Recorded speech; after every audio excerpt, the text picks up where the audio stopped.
touch. Bienvenue tout le monde, en physique et à distance. Donc j'ai le plaisir d'accueillir autour de cette table ronde sur le thème des nouveaux lives Anouk Duranto-Loeper, qui est donc directrice générale de la marque Isabelle Marant, Guillaume Robic, qui est directeur communication et je crois événementiel de la Fédération de la haute couture et de la mode, auprès de qui on s'excuse d'avoir oublié un petit M pour mode dans le nom. Jonathan Bellolo, qui est le fondateur de la start-up, si j'ose dire, Stage 11, qu'il vous présentera plus en détail. Clarisse Rey, qui est donc la directrice générale du défi mode. Et enfin, Renaud Célestin, le fondateur et dirigeant de Hobo Productions.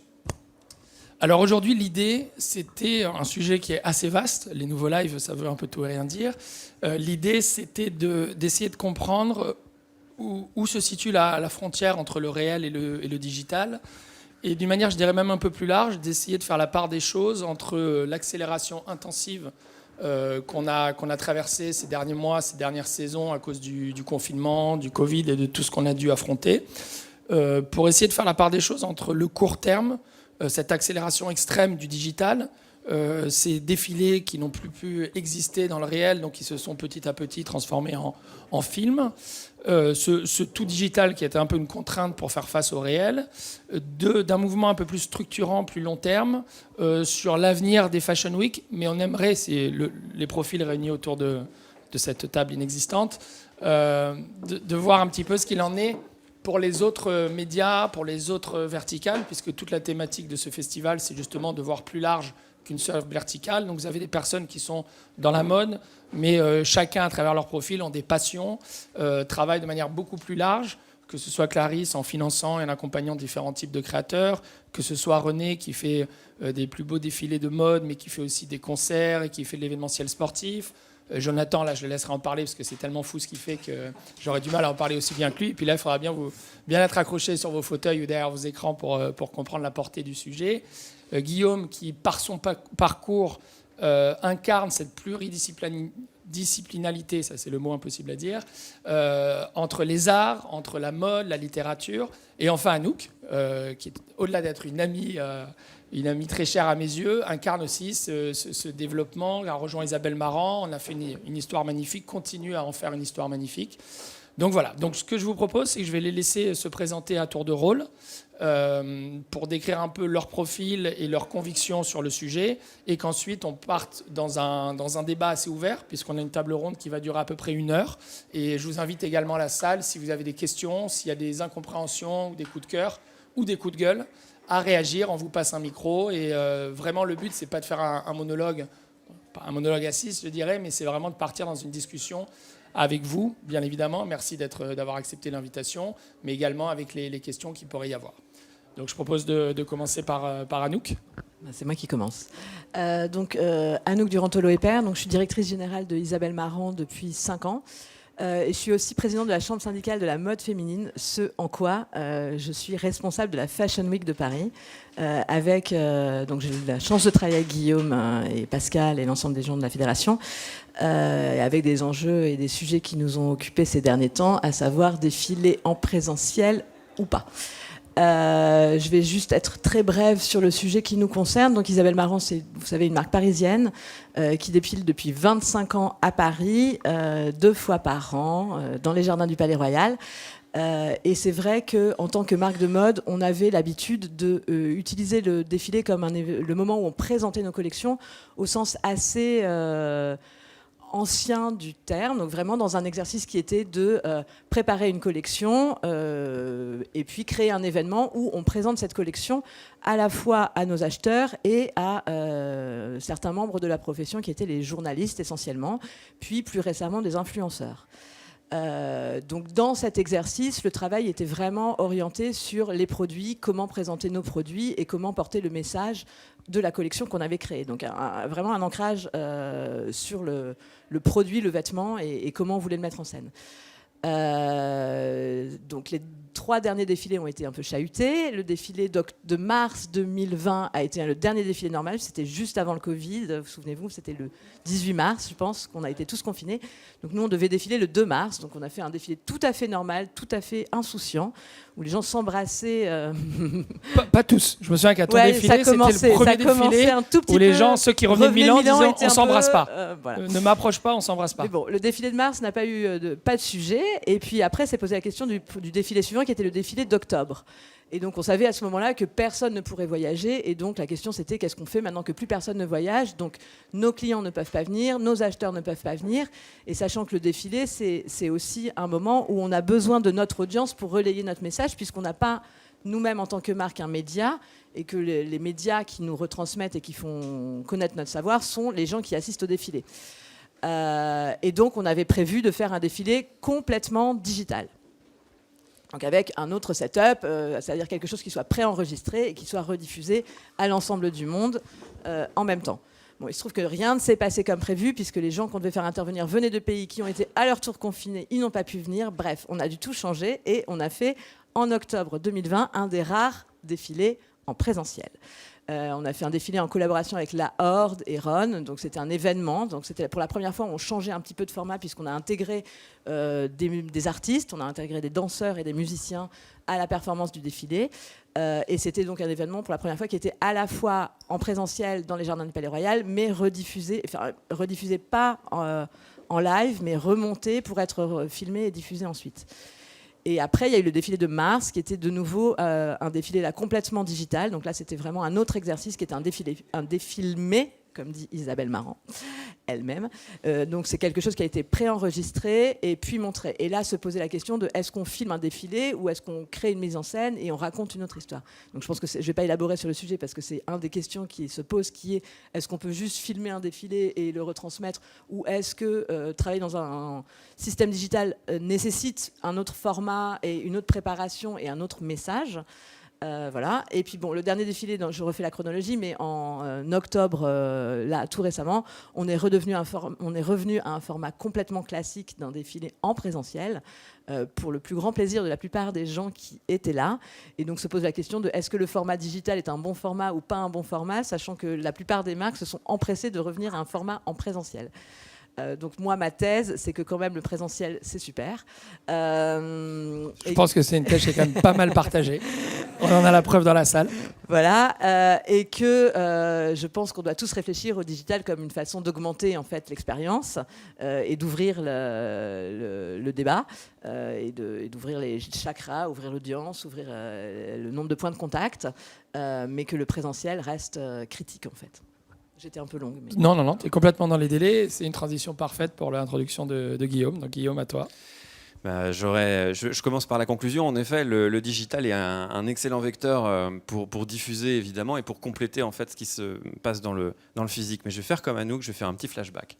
On est en mars 2020, on vient d'en parler, ce défilé, on hésite à s'embrasser dans les assemblées. Après, évidemment, lockdown. Et nous, on se retrouve à la Fédération de la haute couture et de la mode avec la Fashion Week mode masculine, avec un gros point d'interrogation, pareil pour la haute couture, de juillet 2020. Les deux assemblées générales de ces chambres syndicales, de la mode masculine autant que de la haute couture, décident qu'on ne va pas annuler la Fashion Week, mais qu'elle ne va pas avoir lieu en présentiel, qu'elle va avoir lieu online. On est en mars, on décide ça en avril, la Fashion Week a lieu en juin. On a donc 2 mois pour, à la fédération, concevoir un écosystème digital intégral que nous avons réalisé grâce au soutien du défi, merci Clarisse, et à notre partenaire défi, c'est pas moi. Launchmetrics. Mais on a créé un écosystème à même de pouvoir recevoir l'ensemble des flux, l'ensemble des vidéos des maisons, de façon à ce que cette Fashion Week ait lieu en online, non pas Fashion Week digital, mais ait lieu online. Et en fait, on a fait la même chose pour la haute couture. On a donc conçu 2 plateformes distinctes, puisqu'on est dans 2 univers distincts, basés sur une technologie toute simple, c'est d'aller chercher directement à la source le fichier de la maison. De façon, j'y reviendrai plus tard puisqu'on va sans doute se poser des questions sur le développement durable et l'impact du digital, mais pour déjà commencer à être green dans notre réflexion. Et une fois qu'on avait constitué ce hub, il fallait évidemment autour mettre en place un réseau de diffusion, puisque de grandes maisons n'ont pas de difficulté pour aller porter leur image aux États-Unis ou en Chine. Ce n'est pas la même chose pour des maisons de plus petite taille, et c'est bien la mission de la fédération, c'est bien la mission de la Fashion Week, c'est la mutualisation. Les grands éclairent les petits, ouvrent des fenêtres de communication pour tous. Donc il fallait qu'on garde ça, et donc on a mis en place tout un système de réseau de broadcast international basé sur 2 players internationaux que vous connaissez très bien. Le premier, YouTube, dans le monde occidental. Le second, Tencent pour la Chine, étant donné la place évidemment de nos amis chinois aujourd'hui dans le marché, et avec d'autres partenaires qui viennent compléter ce réseau, comme CNN, comme Asahi Shimbun, Canal+, et le groupe Canal avec lequel on a beaucoup travaillé.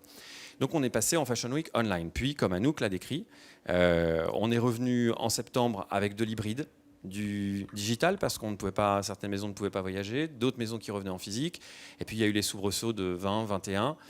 Et je me contenterai de parler de la dernière Fashion Week, où 100 maisons quasiment étaient inscrites au calendrier officiel de ta Fashion Week, Anouk. Et sur ces 100 maisons, 98 exactement, 80 ont choisi de revenir présenter en physique.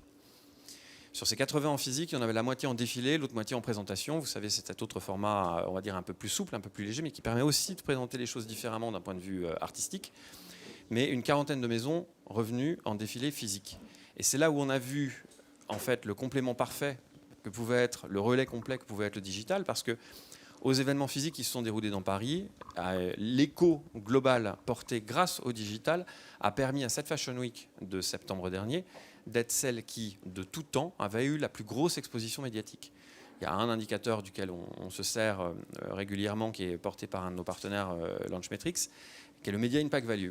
Le Media Impact Value de la Fashion Week de septembre 2019, qui était la plus grosse encore, il y avait quasiment 100 maisons inscrites au calendrier officiel en 2019, à peu près 200 millions de dollars. La dernière qui vient de se dérouler, 300 millions de dollars. Pour vous donner donc un ordre d'idée sur la façon dont les choses se sont passées, très rapidement, là j'ai vraiment survolé les choses, depuis 18 mois, et en tout cas qui montre bien que physique et digital ont une réelle complémentarité. On va pouvoir, j'espère en tout cas, le creuser dans les questions, mais que le physique est malgré tout, à date encore, irremplaçable pour ce qui se passe aujourd'hui. Le sensoriel, l'émotion, la tension, qui existe évidemment encore plus dans le théâtre et autres, mais le monde du réel est encore un monde fondamentalement Je te remercie. Peut-être si tu peux redire un petit peu ce que tu as fait toi avant, pour que ça éclaire un petit peu la salle sur la portée de ton propos. Moi, je viens du monde de l'histoire de l'art. J'ai beaucoup travaillé dans les musées pendant 10 ans à m'occuper du développement du Louvre au Centre Pompidou, en passant par le ministère de la Culture, à m'occuper donc du mécénat ou du développement international, ainsi qu'au Grand Palais, à la Réunion des musées nationaux. Après, en 2010, je suis devenu directeur de la com et du développement de la Monnaie de Paris, où il s'agissait de faire changer cette vieille maison d'image, et où l'art contemporain y a joué un rôle extrêmement important. Pas que l'art contemporain, la gastronomie, Guy Savoyer toujours, et un certain nombre d'autres ICC, comme on dirait, qui nous ont rejoints sur ce projet. Après, j'ai fait industrie créative et culturelle, dont nous faisons partie. On voit qu'Anouk n'était pas là hier, hein. Vraiment là, Anouk. Non, ça, c'est normalement quand on répète la table ronde qu'il faut poser ces questions. C'est le défaut quand on a. C'est le défaut quand on a travaillé un peu dans le public, on se fait aux acronymes, mais c'est vrai, tu as raison, industrie créative et culturelle. Et après, j'ai rejoint en effet la fédération comme directeur délégué en charge du développement de la communication et de la Fashion Week. Alors, merci beaucoup. Avant de passer à Jonathan, je tiens à souligner quand même ce que Guillaume nous présente de manière très fluide. Moi, je nous remets dans le contexte quand on est donc en mars-avril 2020, que tout saute dans tous les sens. Que New York, Londres, il plus Fashion Week, on annule, on va tout casser, on va tout changer. Et là, je pense que quand même, je tire mon chapeau à la fédération, au défi, à toutes les personnes qui ont été impliquées, parce qu'à ce moment-là, on est resté bien ancré quand même sur nos appuis. On s'est dit, qu'est-ce qui se passe ? On ne va pas céder à la panique. Et en même temps, il y a eu une réactivité, une créativité assez dingue au sein de la fédération, parce qu'en moins de 2 mois, mettre en place la plateforme et les partenariats que Guillaume vous a présentés avec une fluidité, une simplicité qui paraît évidente, je peux vous dire qu'à l'époque, c'était loin d'être évident. Et surtout que, pour remettre dans son contexte, la fédération réunit des acteurs comme Kering, LVMH, Chanel, comme beaucoup de jeunes designers, créateurs qui ont les mêmes enjeux, mais pas les mêmes moyens et les mêmes équipes. Donc c'était pour faire travailler tout le monde à l'unisson, c'était juste un tour d'équilibriste majeur. Et je pense qu'on peut saluer le travail que tu as fait. Je pense que la fédération a fait un joli mercato entre recrutants, parce que d'arriver à faire tout ça et à permettre aux jeunes marques de quand même pouvoir exister et prendre la parole et même parfois gagner en visibilité et en amplitude au niveau mondial grâce à la place de Paris, mais grâce aussi à un travail collaboratif. Moi, j'ai beaucoup de respect, donc chapeau à toutes les équipes, à Elena, à toi, à Anouk, à bien sûr Pascal et tous les gens qui sont derrière. C'est un travail majeur et je suis intimement convaincu que Paris est ressorti grandi de ce bouleversement, de ce tremblement de terre qu'on a travaillé, parce qu'une fois de plus, on n'a pas cédé à la facilité. Comme il y a quelques années, il y avait le Sina, Baina, une urgence de l'instantané, du moment qui abîmait la créativité. Nous, on a dit non. On a dit on va rester ancré, on va rester dans le physique. Tout ce qui est présenté en défilé ne sera pas disponible à la minute pour qu'il y ait... je veux dire, ça ne va pas dans le sens de l'histoire. Et je trouve que Paris a une force et que Paris sait s'arrêter de temps en temps pour réfléchir. Paris a du mal à parler, mais ce type d'événement pour lequel on milite, et merci encore à tous les 5 d'être présents, montre justement que Paris change, que la France change, et que cette idée de collaboration commence à naître et avoir plus d'écho. Et quand les génies créatifs qu'on peut réunir autour de cet événement, de ces tables rondes se parlent, je pense vraiment qu'on n'a plus aucune limite. Je vais me taire parce que moi je suis le modérateur, je ne suis pas censé raconter ma vie. Donc j'enchaîne avec Jonathan. Là, comme je disais tout à l'heure, asseyez-vous bien dans vos fauteuils. Jonathan, merci d'être là et je te laisse présenter à la fois ton profil et surtout le parcours de Stage 11. Oui, merci beaucoup Nicolas. En tout cas, je suis ravi d'être ici et de partager avec vous. Bonjour à tous. Écoutez, moi, mes 2 passions sont la musique et la technologie. Et on a réussi à réunir les deux dans ce projet qui est Stage 11. Notre mission, entre guillemets, c'est de réimaginer ce que pourrait être l'expérience musicale dans le metaverse. Donc, comme vous pouvez voir, il s'agit de technologie de jeux vidéo d'une part, parce que dans le metaverse, on a 2 notions. On a le monde réel qui va s'incarner dans le monde digital. On va créer des avatars, on a des alter ego, on a des objets digitaux, on a des lieux qui se réinventent dans des moteurs de jeu. Mais c'est également de l'autre côté, et on va le voir après, de faire rentrer le monde digital dans le monde réel, à travers les technologies de réalité augmentée, avec vos téléphones dans un premier temps, et puis demain avec les lunettes. Et donc on explore ces 2 facettes. Moi, la musique, elle est dans mon ADN de naissance, j'ai envie de dire. Je suis né en 77, j'ai 44 ans. C'est l'année où mon père a créé le groupe de disco Village People, que j'ai vu, qui a marqué toute ma vie et qu'on développe toujours. Et j'ai envie de dire, donc j'ai vu l'industrie musicale de toute ma vie, si vous voulez. Et j'y ai participé moi-même pendant quelques années au sein de Scorpio Music, qui est un label indépendant français qui va bientôt avoir 50 ans, qui est maintenant brillamment dirigé par mon petit frère. Et dans ma carrière musicale, j'ai tout de suite senti l'importance de la technologie. C'était le tout début de cette transition. Au début, quand je suis arrivé à 23 ans, en 2001, notre métier, c'était de vendre du plastique. Et on faisait des campagnes de pub sur les grands médias. Et on était très top-down. Et c'était l'ancien monde de la musique. Et j'ai vu cette transition. Et quelque part, j'ai été un petit peu frustré également par la difficulté d'une industrie à se réformer de l'intérieur. Et ça m'a amené à m'intéresser à la tech. Et tout bêtement, je suis allé à la Fnac acheter HTML pour les nuls. Je m'en rappelle comme si c'était hier. J'ai commencé à me dire, c'est pas si compliqué quand même. Et donc 15 ans plus tard, c'est devenu vraiment une passion.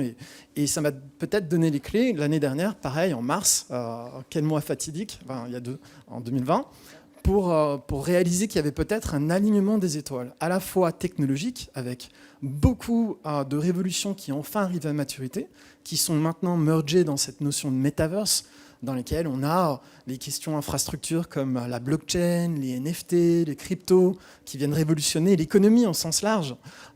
Et puis par-dessus ça, ces révolutions dans les modes d'accès à la technologie et donc aux expériences culturelles, qui est le sujet d'aujourd'hui. On pense tout de suite à ces casques de réalité augmentée qui deviennent de plus en plus fins, qui vont bientôt disparaître, se transformer en lunettes. Et donc, la mission qu'on s'est fixée chez Stage 11, c'est de se dire, OK, avec ces nouveaux jouets, qu'est-ce qui se passe au niveau créatif et il se passe la même révolution, je pense qu'il y a eu, il y a par exemple 100 ans, lorsqu'on a des gens à New York ont mélangé théâtre et musique live, et ça a donné Broadway, et ça a réinventé une nouvelle forme d'expression culturelle. Il y a un peu la même chose en ce moment. Quand on prend ces ingrédients, c'est-à-dire un moteur de rendu d'image en temps réel, des facilités pour capter les mouvements et la voix et l'expression de personnes en live, en direct, sur un plateau, voire même demain dans la rue, ou dans n'importe quel endroit, et projeter cette performance à des millions de personnes en instantané dans le monde entier, pas simplement de manière passive en tant que spectateur, comme le live stream, on l'a vu récemment, mais de manière active, où les spectateurs deviennent vraiment acteurs. Un peu comme lorsqu'on contrôle son petit avatar dans un jeu vidéo. Il se passe vraiment quelque chose lorsqu'on transfère son empathie, sa conscience dans un personnage qu'on contrôle, et donc faire changer, évoluer l'espace lui-même du spectacle. Et donc, il y a tout un nouveau vaste champ d'expression culturelle qu'on s'attache à explorer avec des créatifs, des directeurs de création, des graphistes, des artistes et des techniciens pour réinventer ces nouveaux formats. Et donc, voilà. Merci beaucoup pour cette introduction. Le sujet est vaste, donc on va y revenir. Je vous propose d'enchaîner donc, sur la présentation avec René Célestin. Ah non, mais on fait le tour parce que c'est prévu. C'est prévu parce qu'elle a... Il a préparé. S'il te plaît, René, on a travaillé un petit peu avec Clarisse quand même. Alors, en quelques mots, pour ce qui me concerne, je suis le fondateur d'un groupe qui est maintenant devenu fait de 4 agences. Un premier qui a démarré sous le nom d'Obo, à l'époque où je vivais à New York, et qui s'occupe d'événementiel au départ, et puis par la suite de beaucoup d'autres choses, principalement dans les métiers du luxe. Il s'agit maintenant de 3 agences, donc une à New York, une à Londres et une à Paris. Et depuis décembre 2018, ce groupe-là est l'actionnaire principal d'une 4e qui s'appelle Ubi Bene, qui est basée à Paris et qui, elle, n'a pour intérêt que les événements grand public et dans des verticales qui n'ont rien à voir avec le luxe. Elle, pas du tout. Avec un objectif de créer de l'impression forte et rien d'autre, qu'il y ait 1 ou 1 millier de personnes qui soient présents au moment où ça se passe. Par ailleurs, et on peut aller loin dans le passé, mais je voudrais juste mentionner peut-être une expérience qui a été très marquante dans la compréhension qu'on a formée, toute cette équipe, de l'importance grandissante de la communication digitale, qui était, alors rien à voir avec le Covid, il faut remonter un petit peu plus loin, un moment assez intéressant à une époque où je me trouvais aux États-Unis, qui était la fin octobre et le début novembre 2008, où si on était quelque part aux États-Unis, on pouvait facilement avoir l'impression que le monde arrivait à sa fin, en tout cas sur toutes les bourses, le marché de l'emploi, enfin tous les indicateurs économiques. Moment qui nous a fait démarrer un truc complètement contre-intuitif à l'époque, qui était d'aller chercher certains de nos amis et connaissances, jeunes talents en fait, et designers émergents à l'époque. Donc si on se replace en fin 2008, début 2009, on parlait d'un Alexander Wang, d'un Joseph Altuzarra, enfin de gens comme ça. Et de se rendre compte en leur parlant, enfin autour d'une tasse de café, hein, rien de plus, qu'ils étaient en train de mourir parce que le robinet de cash s'était arrêté, mais très très abruptement, et était passé de 100 à 0 en une demi-seconde en fait. Et mon associé dit un jour, comme ça, dans une conversation qu'on a à deux, mais en fait, la seule chose qu'on peut faire pour les aider, c'est de leur offrir un défilé pour gratuit. Parce qu'en fait, cette dépense-là, peut-être ils la gardent et ça leur donne 15 jours de plus pour démarrer. Tout ça pour dire qu'en fait, on s'est amusé au départ et puis c'est devenu un système ensuite à monter une opération qui, en fin de course, s'appelait Made Fashion Week et qui visait à aider des jeunes talents à présenter leur collection. Comme on l'a fait dans un contexte très compétitif où les médias traditionnels voulaient notre mort à tous les coins de couloirs possibles et imaginables de toutes les rédactions, on n'a pas eu d'autre choix pour essayer de faire émerger ce qui se passait là que de s'appuyer sur un placard à balai dans lequel on avait branché 2 ordinateurs et puis des mecs qui n'avaient rien d'autre à faire à ce moment-là pour aller bricoler dans des bidules qui étaient pas du tout le Instagram qu'on connaît d'aujourd'hui, et essayer de voir si on n'arrivait pas à choper un mec quelque part pour lui dire tiens, tu devrais venir parce que, enfin voilà, parce qu'on n'avait pas de base de données d'email, on n'avait rien de tout ça. On avait des volontaires bénévoles d'ailleurs à l'époque, dans un bâtiment où tous les locataires voulaient aussi nous foutre dehors parce qu'on faisait que foutre la merde en fait, pour parler clairement et directement. On faisait des fêtes, enfin c'était complètement hirsute et c'était assez marrant. Et c'était très intéressant, en fait, parce que le Covid a fait exactement la même chose, à mon sens, c'est que force fait loi, et que tout d'un coup, on se retrouve au bord du précipice, le vent nous pousse, et puis on se dit, il va savoir voler, parce que sinon, ça va être un problème, quoi. L'arrivée risque d'être vraiment violente. Et donc, on a appris ce jour-là, donc il y a très longtemps, que, en fait, d'une manière très organique, très simple, peu coûteuse, et juste en y mettant de la passion et de l'énergie, on pouvait aller chercher de l'attention. Donc ça, c'était une première chose. Et la deuxième chose qu'on a réalisée, ça, c'était la deuxième saison de Made, parce qu'on était tous persuadés qu'on le faisait une fois et qu'après tout allait revenir à la normale et qu'on allait pouvoir enfin retourner à nos vrais boulots, parce que ça nous prenait des heures folles et que, en fait, face aux encouragements, on s'est dit, bon, allez, on essaye une deuxième, et voilà. On s'est aussi rendu compte que si la fibre expérientielle, la composante humaine, le fait de pouvoir voir, sentir, au sens propre du terme, était d'une très grande importance dans la résonance qu'on arrivait à établir. C'est-à-dire que on pouvait imaginer tous les avatars de la planète et les mettre en ligne pour faire un faux défilé. S'il n'y avait pas quelqu'un dans la salle à un moment qui disait « Ouais, c'est super, j'ai vu un truc » et qui en parle, on perdait 60% de notre audience. Et donc voilà, on a pris ces deux choses à ce moment-là. J'en fais pas des caisses non plus, mais c'était très très intéressant pour ce qui concerne l'ensemble des équipes dans ces 4 boîtes, très très déterminant sur notre manière de réapprendre notre boulot à un moment où, grosso modo, la cabine de péage obligatoire pour avoir le droit de rouler sur la route, c'était 3 publications aux États-Unis avec à la tête une rédactrice en chef toute puissante, quoi. Voilà. Merci beaucoup René, je pense que c'est très important. Merci de partager avec beaucoup d'humilité et de transparence cette histoire, parce que les marques dont il parle cartonnent aujourd'hui, représentent plusieurs centaines d'emplois directs et plusieurs milliers d'emplois indirects. Donc c'était un peu précurseur. Effectivement, l'histoire que raconte René a eu lieu à New York. Je ne sais pas si elle aurait pu avoir lieu à Paris à cette époque-là. Et c'est, une fois de plus, je vais me répéter, mais c'est un peu toute l'idée de ce qui se passe aujourd'hui, de ce que Eric Newton a fait avec ce festival en nous accueillant aujourd'hui au sein de We Are, c'est de promouvoir justement cet esprit du collectif, de se dire qu'on a des talents de dingue en France, mais que souvent on est trop chacun dans son coin.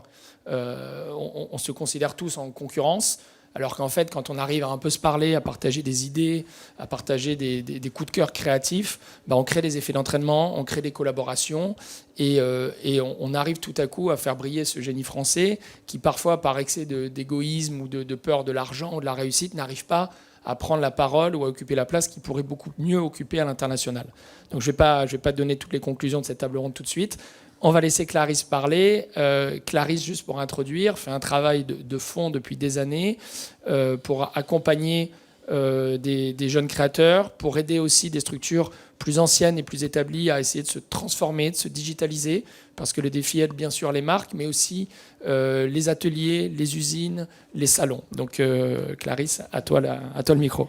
Merci. Effectivement, le défi est un comité professionnel de développement économique de l'habillement, donc un nom super barbare, et c'est la principale plateforme de développement et de financement. Donc on aide les jeunes créateurs, effectivement. On a un fort soutien de Paris Fashion Week, de l'innovation. Moi-même, je suis ingénieure, donc je suis très câblée innovation, de la mode durable et des savoir-faire. Maintenant, pour venir au sujet qui nous occupe. Ah oui, et puis on est aussi beaucoup générateurs d'idées, on se challenge, on essaye de mettre en relation. Là, il y a Tekin, qui est de moins en moins une start-up, mais qui, je veux dire, dès le début, on l'a mis en relation avec des marques. Voilà, on essaye de pousser, de promouvoir, de mettre en relation. Sur le fond du sujet, le digital va prendre de plus en plus de place.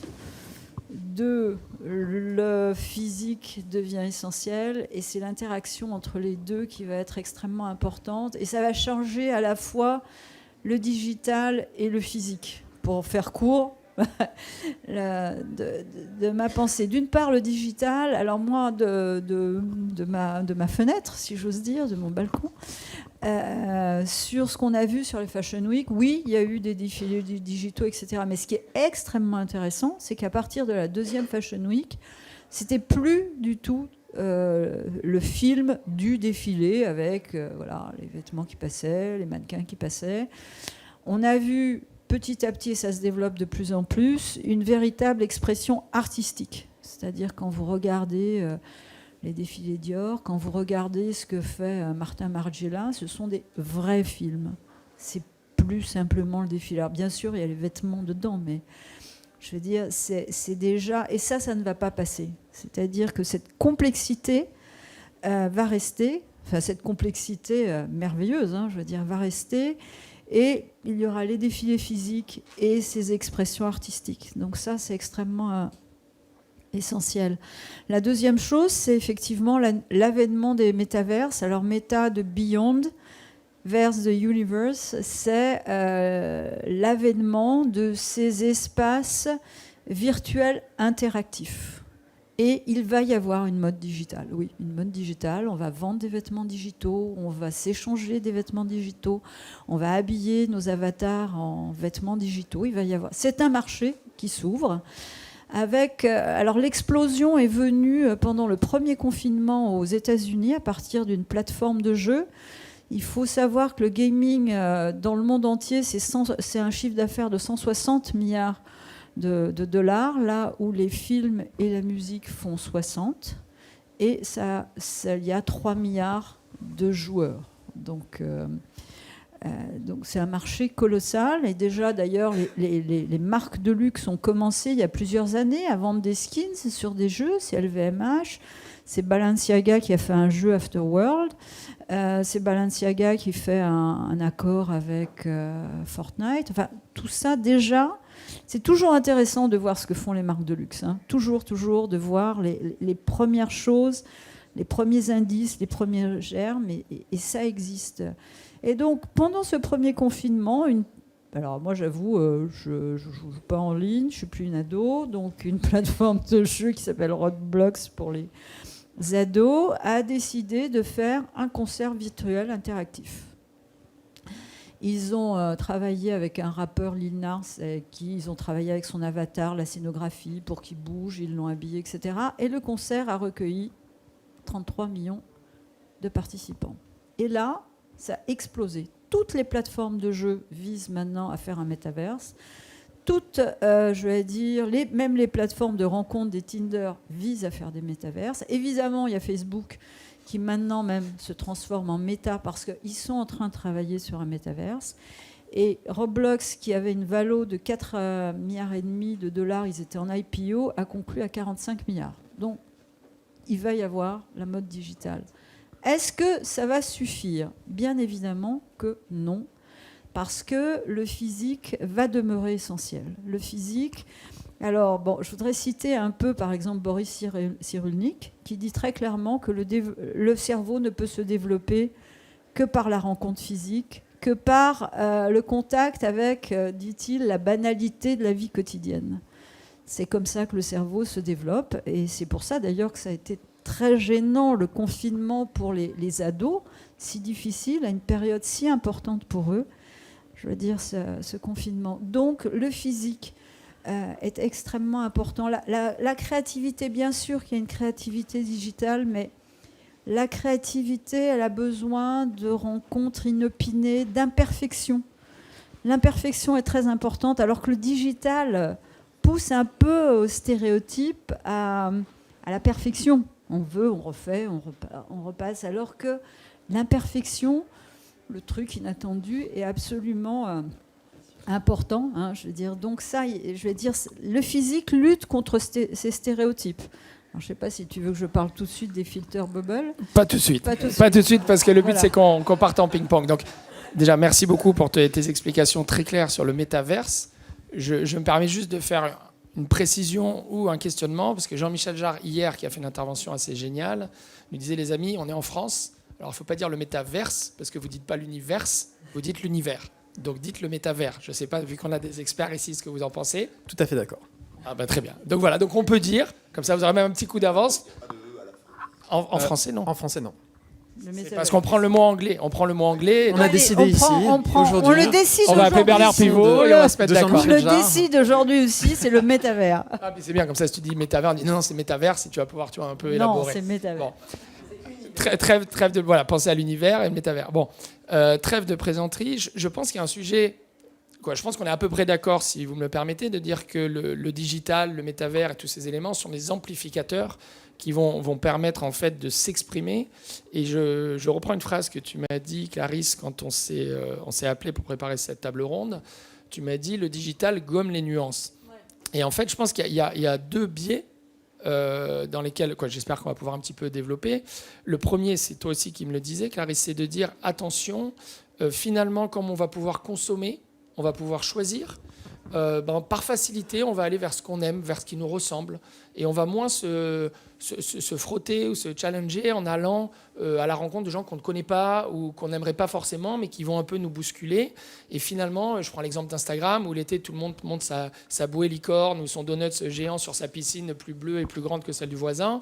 Finalement, on oriente un peu même les jeunesses qui suivent ces Instagrammeurs, ces créateurs de mode, ces chanteurs, pour tous viser un peu dans la même direction. Donc, d'un côté, il y a ce risque d'uniformisation et tu disais aussi le cerveau qui s'atrophie s'il n'est pas un peu remué. Exactement. Et s'il ne rencontre pas l'autre, en physique. Voilà, alors, il y a ce point-là. Et attends, je dis juste la deuxième partie, et comme ça, après, c'est open book et vous pouvez réagir, je coupe mon micro. Et en même temps, finalement, ce qu'on craint, je vais parler moi en tant que papa pour nos enfants aussi, c'est que nos enfants soient complètement passifs, se prennent des choses sur leur écran toute la journée qu'on a un peu du mal à contrôler. Il y a d'ailleurs une table ronde aussi sur Bodyguard et le WatchGuard qu'on doit faire sur les écrans. Donc c'est une crainte de passivité, de se dire qu'ils vont s'infuser des sujets qu'ils soit ne maîtrisent pas, soit qu'ils vont devenir complètement passifs, ils vont avoir des larves dans le canapé ou dans leur chambre enfermées avec leur casque et leur téléphone.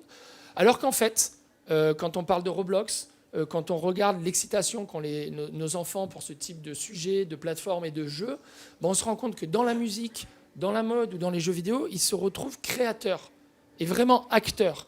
Donc je pense qu'on peut l'envisager sous les deux angles. Ma conviction, c'est que c'est pas tout noir ou tout blanc, c'est pas que des méchants qui vont rendre tous nos gamins débiles, mais c'est pas non plus la solution idéale qui va transformer nos enfants en génies. Et je pense que c'est un peu dans l'articulation des deux qu'on doit se placer. Et donc voilà, j'ouvre juste ce champ des possibles. Je vous laisse réagir. Anouk, tu voulais enchaîner ? Moi, je mets une autre casquette qui est ma casquette de maman de 3 enfants. Et je me pose quelques questions parce que quand on se dit le défilé digital, ça a été très rapidement plus un défilé filmé. Parce qu'en fait, un défilé en réel, ça dure 7 minutes. 7 minutes en moyenne, je pense. Et quand on fait un défilé en réel et quand on a la chance d'assister à un défilé en réel, pendant 7 minutes, on n'a pas le temps de réfléchir. En fait, on voit tout ce qui se passe. La salle, les gens, les émotions, la musique, les vibrations, la lumière, etc. Essayer de regarder un défilé filmé de 7 minutes, c'est d'un ennui infini. C'est insupportable. Insupportable. Vraiment, nous, on a essayé, on s'est dit 2 minutes 30, c'est le max que les gens peuvent tenir à regarder un défilé filmé parce que c'est juste très chiant. En fait.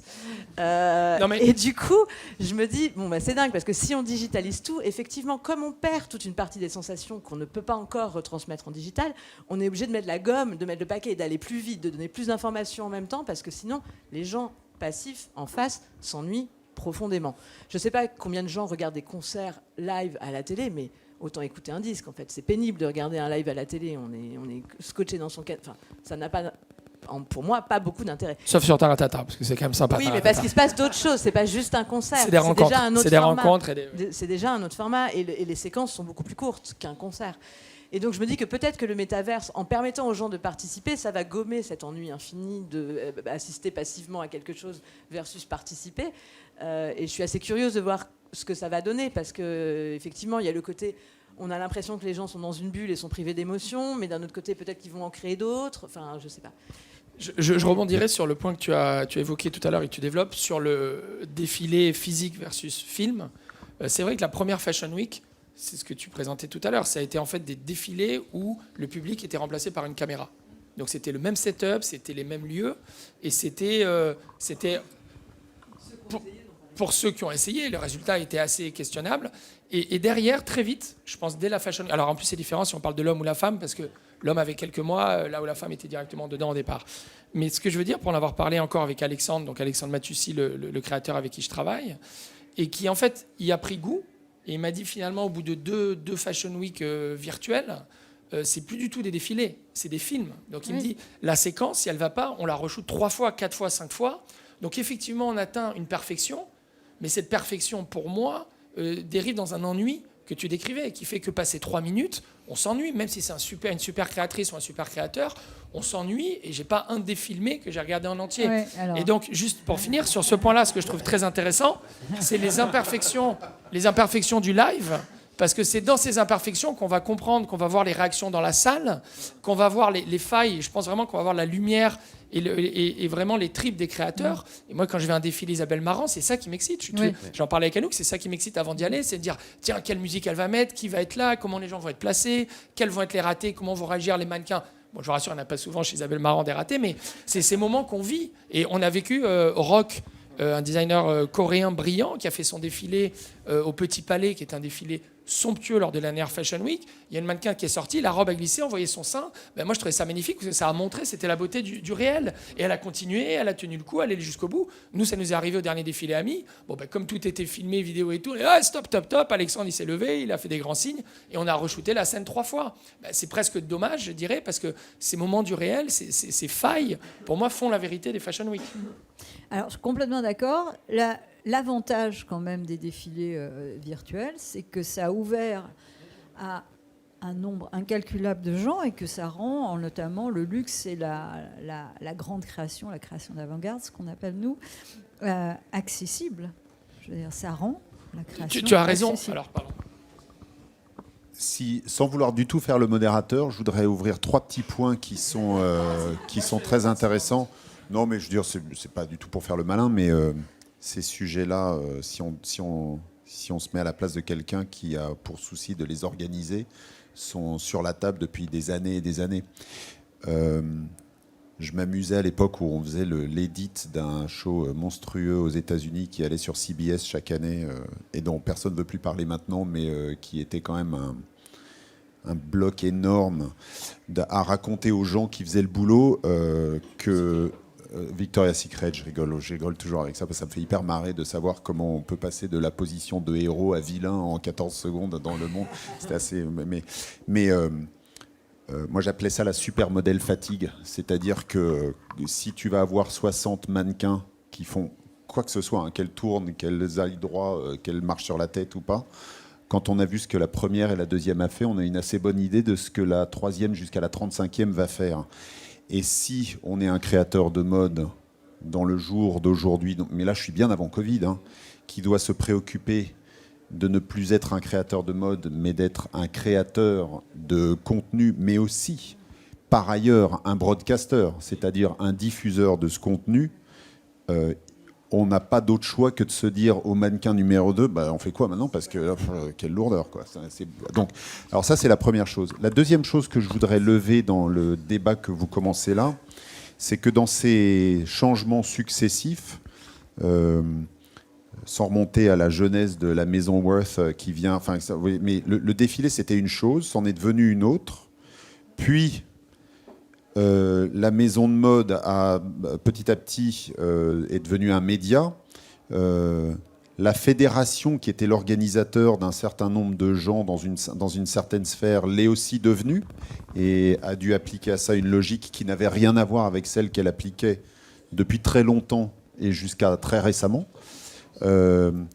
Et donc, le dernier point que je jette au milieu de cette table, c'est que le canal dans lequel ces choses descendent aujourd'hui, qui s'appelait avant Télé, je ne sais pas quoi d'autre, Viviane Blassel sur TF1, enfin ce genre de truc. Mais c'est marrant parce qu'on dit ça, c'est la préhistoire, mais en fait, en temps humain, c'était il y a très peu de temps. Le canal sur lequel on descend ces choses-là, maintenant, n'est plus one-way, il est two-way. Et ça, c'est un truc, si on ne se met pas ça dans la tête d'une manière ou d'une autre, on va rater pas ce qui arrive, mais ce qui se passe.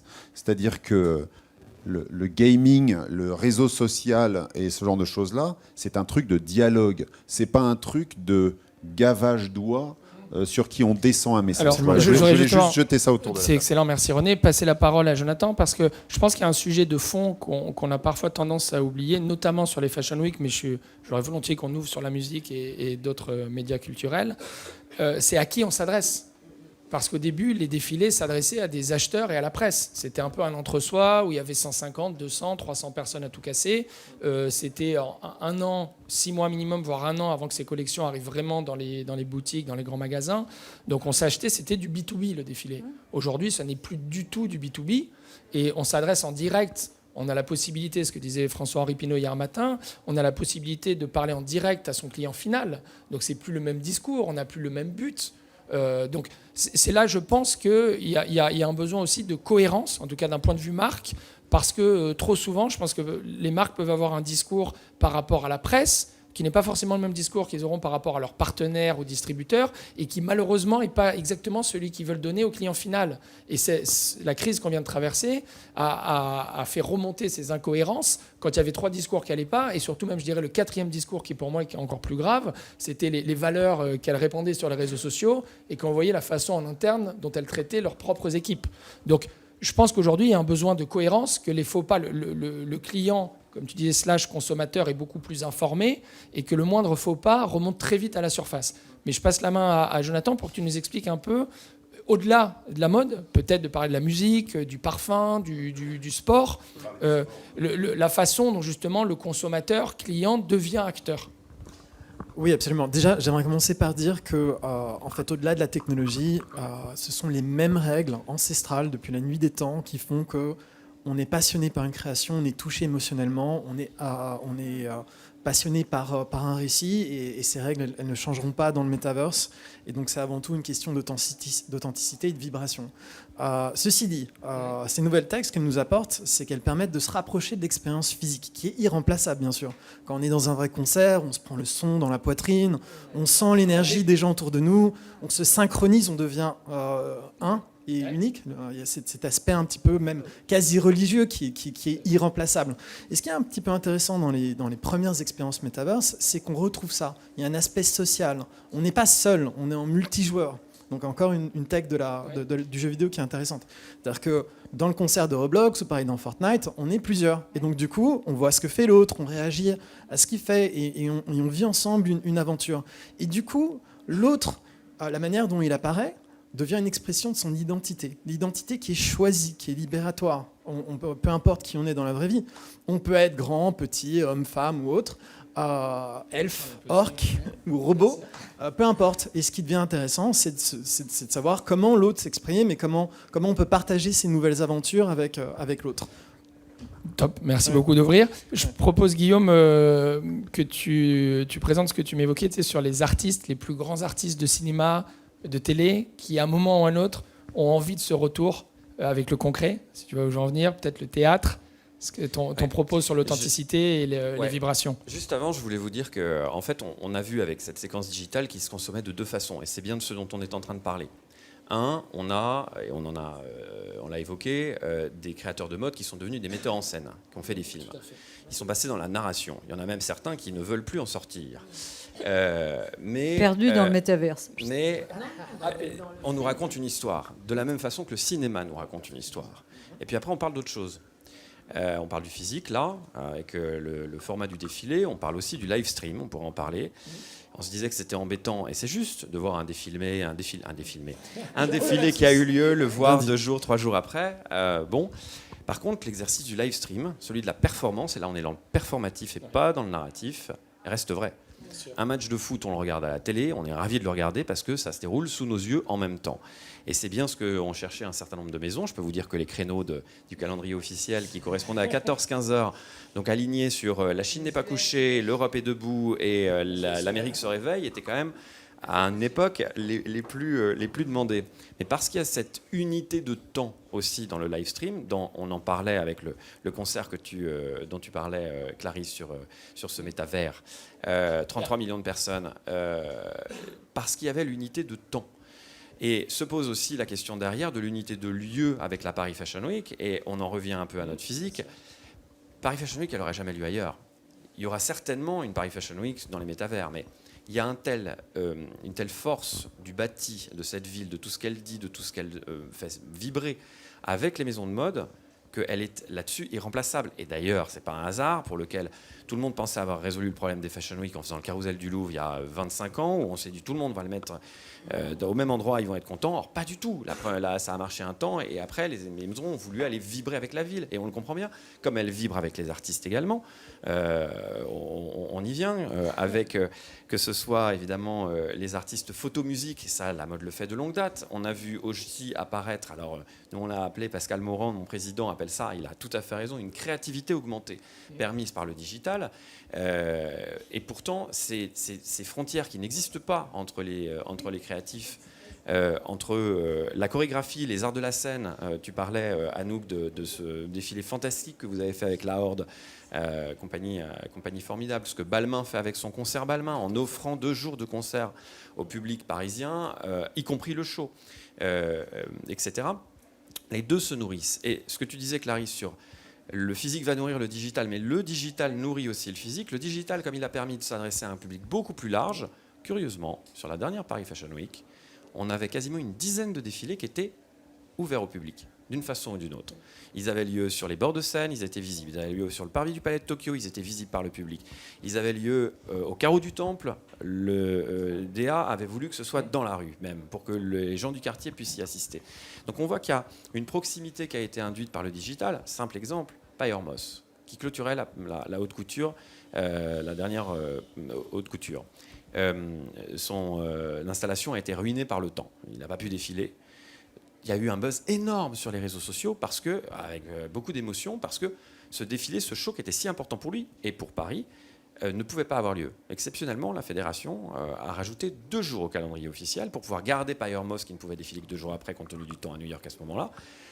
Ça n'a été possible que par les réseaux sociaux. Cette proximité qui a été donnée par le digital aussi est hyper intéressante, et on voit qu'elle induit des choses également dans le comportement des maisons et dans leur générosité qu'elles ont toujours eu de partage, en tout cas, à Paris. Vas-y, Clarisse. Oui, c'est très très important, parce qu'il va y avoir des choses qui vont se produire qui ne se produisaient jamais. Il ne faut pas voir le digital dans son petit bocal et le physique dans son petit bocal. Il va y avoir des échanges. Il va y avoir effectivement des concerts en digital qui vont ouvrir sur des concerts en physique, mais ouvrir aussi, on va enfin avoir, je pense, cette vraie transversalité qui est en train d'être en germe entre ces fameuses industries créatives et culturelles. C'est-à-dire que ça va rebondir sur d'autres choses, et c'est extrêmement intéressant. Il y a aussi une matérialité. La mode, c'est aussi matérialité, parce qu'il y a un moment, voilà, on s'habille aussi avec quelque chose, on a envie de toucher, on a envie de sentir les volumes. Mais aussi la matérialité de ce que tu as dit, les lieux, c'est pas neutre de faire son défilé à tel endroit, ou même son défilé digital à tel endroit. Je vais prendre complètement à l'inverse Anne Etam, qui a fait son défilé à l'Opéra de Paris, au pied de l'Opéra de Paris. Ça n'est pas neutre. Il y a aussi le live shopping qui se développe. Je veux dire, la Redoute le fait, les Chinois sont en avance. Alors moi, je vais citer une petite start-up française, parce que c'est la première start-up française qui ouvre le live shopping, qui s'appelle Get the Trend. Moi, j'aime bien pousser les jeunes. Mais tout va se complexifier, s'enrichir, et aller de l'un à l'autre en inventant de nouveaux modèles. Mais la matérialité va rester super importante. Alors, je rebondis et je te passe la parole, René, juste après. Il y a un point qui a été évoqué qui, je pense, est primordial. En tout cas, là, je vais parler à la première personne, mais sur l'effet d'amplification, d'action et de rayonnement des réseaux sociaux, du digital, du métavers. Je pense qu'il y a quand même un sujet qu'il ne faut pas qu'on oublie, c'est la créativité, la création. Moi, j'accompagne pas mal de jeunes entrepreneurs en tant que business angel. Et aujourd'hui, chaque semaine, voire chaque jour, je reçois des nouveaux dossiers. Et les dossiers, c'est je suis bio, éco-responsable, fabriqué en France. C'est génial, je dis bravo. Mais en fait, quel est votre propos créatif ? Quelle est l'identité ? Quel est votre ADN ? Comment vous allez faire vibrer vos clients ? Et je trouve que c'est à la fois très riche, parce que le champ des possibles est immense. Il est mondial, il est digital, il est tout ce qu'on veut. Et à la fois, ça peut être un peu oppressant pour des jeunes entrepreneurs. Et je ne parle pas que dans la mode, je parle aussi dans la musique, dans le cinéma. Parfois, on se sent obligé de cocher toutes ces cases et on oublie la création. Et je pense que les Américains sont très forts sur ce registre pour faire des storytelling exceptionnels sans forcément avoir un sens ou une création dingue. pardon, on a une création dingue, mais ne l'oublions pas. Parce que tout ça, pour moi, et c'est un peu le fil conducteur vers lequel vous nous avez tous amenés, ce n'est qu'un moyen d'amplifier et de mieux raconter nos histoires. Mais l'essence de nos histoires, c'est l'architecture, c'est la musique, c'est le talent créatif, et qu'il ne faut pas oublier. Et parfois, les jeunes l'oublient un peu parce qu'ils sont trop forcés de cocher toutes les cases. Alors attends, on avait dit René, juste René un petit peu. Juste deux choses à contribuer. Première idée pour rebondir sur ce que tu dis, c'est le potentiel de ces nouvelles technologies, le métavers, mais aussi la blockchain, pour libérer les énergies créatives des individus. On appelle ça l'économie des créateurs, Creators Economy. Et aujourd'hui, n'importe qui peut créer des NFT, peut les vendre, peut les diffuser, et on voit toute une nouvelle génération de créateurs qu'on n'arrive plus à suivre, tellement il y en a qui éclosent, qui deviennent indépendants et maîtres de leur distribution, de leur création, et ont un dialogue direct avec leurs fans / co-créateurs. Tu as raison, mais je pense qu'il y a un enjeu, et ça a été pas mal discuté aussi hier, c'est qu'il y a un trop-plein d'argent. Il y a un phénomène de masse, une sorte de bulle autour des NFT, du métaverse, que tout le monde veut évoquer, tout le monde veut investir là-dedans. Et pour moi, justement, ce qui va le faire marcher, rayonner, en tout cas à Paris, c'est cette capacité de raconter des histoires qui est vraiment notre force, et de ne pas partir dans une bulle où on va mettre des zéros partout, des dizaines, des centaines de millions, sans qu'il y ait cette création, sans qu'il y ait ce lien avec le réel. Pour moi, il y a une chose qui se pose aussi, c'est le rapport au marché, en fait. C'est-à-dire que toute la digitalisation fait qu'on a effectivement un contact direct au marché. Donc c'est génial. Et à la fois, on écoute beaucoup trop le marché parfois. Et moi, quand j'ai commencé dans le luxe, je venais du conseil. Et donc je disais, les analyses de marché, c'est super, etc. Et puis une grande dame de chez le MMH me dit, le client, il ne faut pas écouter ce qu'il dit. Le client, on lui explique ce qu'il veut. Et je dis, bah oui, la mode, en fait, on doit expliquer. Madame Lancieux. Le client... On doit lui expliquer ce qu'il va aimer plus tard, en fait. Parce que le métier de la mode et les métiers de la création, c'est aussi de froisser le consommateur pour l'emmener ailleurs, en fait. C'est le surprendre. Voilà. Mais parfois en lui faisant un peu mal aux yeux, parfois en le perturbant, parfois en le heurtant. Et c'est vrai que le contact permanent et direct avec le consommateur a tendance quand même à moyenniser un peu les choses. Et c'est vrai que Instagram, c'est génial. Et à la fois, Instagram, on dit ça plaît plus que ça, parce que quand je poste ça, j'ai plus de likes que quand je poste ça. C'est très bien, j'allais dire, pour les basiques, donc, pour le fond de collection. Quoi. Donc, mais pour les créateurs aujourd'hui, c'est difficile de garder l'alignement et le centre, parce qu'il y a un moment où ce qu'on attend d'eux, c'est qu'ils aient un propos, qui ne soit pas forcément le propos que tout le monde attend. Et c'est de plus en plus difficile, je trouve. Alors merci Anouk d'élargir et d'insister sur ce point. Je vous invite tous à aller écouter l'intervention de Jean-Charles de Castelbajac hier, qui à lui tout seul incarne cette transversalité, cette French Touch, mais il n'a pas attendu 2021 pour le faire. Son parcours, l'échange et l'histoire qu'il nous a raconté sur la scène de We Are French Touch hier est absolument envoûtante et passionnante. Et comme tu viens de le dire très justement, il a raconté à quel point il devait choquer, il devait provoquer, il était décrié, et en même temps il a travaillé avec les plus grands talents du monde, et il continue encore aujourd'hui à nous surprendre. Il a même fait une œuvre d'art hier en direct ici. Voilà, je pense que c'est clé, qu'effectivement la création, et ne limitons pas à la mode, doit surprendre, doit apporter des sujets qui vont choquer, qui vont faire parler, mais ça doit apporter des choses dont on n'a pas besoin, dont on va devenir dépendant demain matin, parce que ça nous fait vibrer.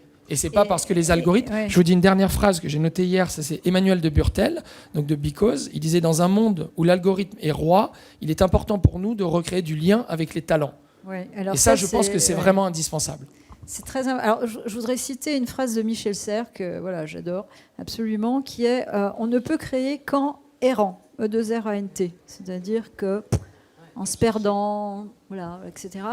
Et par rapport à ce que tu dis, effectivement, le gros défaut des algorithmes, c'est que ça crée des stéréotypes et ça enferme dans des communautés identiques. Alors le premier à avoir théorisé cela, je crois... Excusez-moi Clarisse, il nous reste 2 minutes. Donc si vous voulez juste chacun dire un petit mot de la fin. Les filter bubbles, le danger des filter bubbles, parce qu'avec les algorithmes, on ne parle qu'aux gens qui pensent comme vous. Or, il est essentiel de casser ça. Et le premier à théoriser ça, c'est Eli Pariser avec les filter bubbles.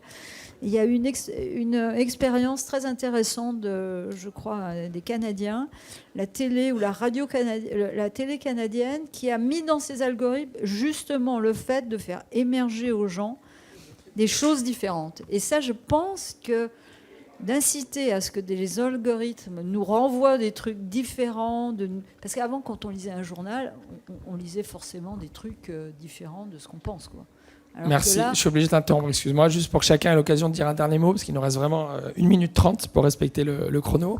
René, quelque chose à ajouter? On parle de digital parce qu'on est face à un truc de génération. C'est que les vieux qui parlent de digital. Il faut dire les choses quand même comme elles sont. J'utilise toujours une métaphore complètement débile, mais moi j'ai entendu ma grand-mère dire qu'on allait brancher l'électricité pour que le frigidaire marche. Plus personne fait ça aujourd'hui. J'espère qu'il y a des gens de moins de 40 ans qui nous écoutent. Et je suis 100% persuadé qu'une large majorité d'entre eux ne se posent pas cette question du tout, s'en foutent. Leur monde est fait d'un tout, à l'intérieur duquel le digital n'est pas le digital. Je voudrais rappeler, parce que ça me fait hyper marrer, que le mec qui a créé Facebook l'a fait pour ranker les filles sur son campus. C'était pas bien intentionné à la base, du tout. On peut continuer à penser que ça l'est pas nécessairement. Et les algos comme driver de qui on va devenir, qu'on ait 15 ou 50 ans, il faut vraiment se poser la question. Je pense que c'est pas du tout le hasard. Je suis très sensible au point que dit Clarisse parce que je surveille ça de très près. C'est pas du tout le hasard que ça soit des Canadiens qui inventent l'idée que dans un algo, on aille chercher de la différence. La question de la civilisation m'intéresse beaucoup et je pense pas qu'un Américain aurait pensé que c'était une bonne idée. Il aurait peut-être eu l'idée, mais je suis pas sûr qu'il aurait pensé que ça soit une bonne idée. Et je suis demi-américain, je le précise. Donc, et dernière chose, constater, je jette là au milieu de la table encore des choses pour qu'on puisse réfléchir. Attention, jette pas trop loin parce qu'il nous reste 30 secondes là. Imaginez ce que le monde devient sur la simple analyse de ce qu'il était, même hier, est extrêmement limité. On a tous eu des démonstrations récentes de choses qu'on n'aurait jamais imaginées, qu'on n'aurait jamais rentrées dans nos schémas d'extrapolation de ce qu'allait se passer demain. Je rappelle régulièrement à mon associé qu'il m'avait fait une démonstration incroyablement éloquente du fait qu'il était 100% impossible que Donald Trump soit élu à la présidence de la République des États-Unis. Voilà, un beau jour il y a une météorite qui arrive et puis ça change le monde, quoi. Enfin ce genre de truc. Bon, on va rester quand même optimiste, hein, si tu me permets, parce que... Alors attendez, on enchaîne parce que je voudrais que tout le monde puisse dire un mot de la fin. Et je dis tout ça parce que nous sommes tous dans un paysage aujourd'hui parisien où, comme le dit Guillaume, le vibratoire, le bâti, etc. Et nous avons face à nous une très belle chose qui vient et pour laquelle il faut imaginer ce que le monde va devenir et pas tellement ce qu'il est hier, qui sont les Jeux Olympiques.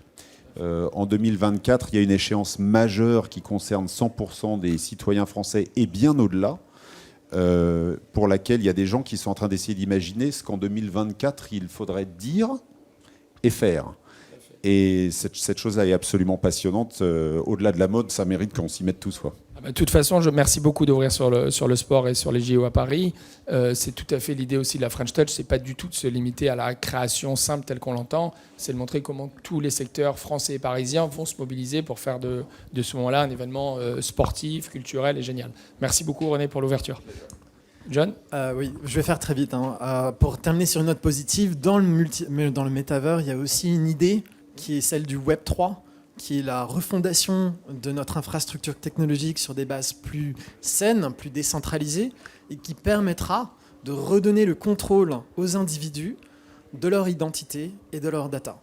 Et de ce fait d'échapper peut-être à l'emprise des algorithmes dans les GAFA et de faire tomber les murs qui nous enferment. Et donc, moi, je pense que c'est exaltant et c'est quelque chose que j'accueille avec grand plaisir. Merci, parce que c'est exaltant et optimiste. Donc, on en a besoin aussi. Guillaume ? Je vais être très rapide. On a vu que tout allait très vite, tout s'était beaucoup accéléré. Pour autant, en fait, on se rend compte qu'il n'y a plus de frontières du tout dans tout ce qui est création. Et je pense que la solution, elle est là aussi. Elle est dans pousser la création. C'est là où la voix française et la voix européenne a vraiment à se faire entendre versus les autres grandes force en présence, mais en tout cas on a toutes les raisons d'être optimiste, surtout quand on comprend aussi ce qu'il y a dans le cœur du réacteur écologique de Stage 11, donc il va y avoir de belles choses aussi sur les métavers. Voilà. Merci. Oui, et on est aussi à une phase d'une révolution qui fait un peu peur. Et je pense qu'on est un peu au tipping point là. On s'est fait bien peur et je pense que tout le monde va réagir pour essayer d'adoucir les systèmes et que l'intelligence gagne toujours à la fin, non? La création Surtout et quand elle est l'intelligence. collective. Absolument. Surtout quand elle est collective. Donc merci beaucoup à vous 5 pour ces échanges passionnants. Merci à vous d'avoir suivi et à très bientôt.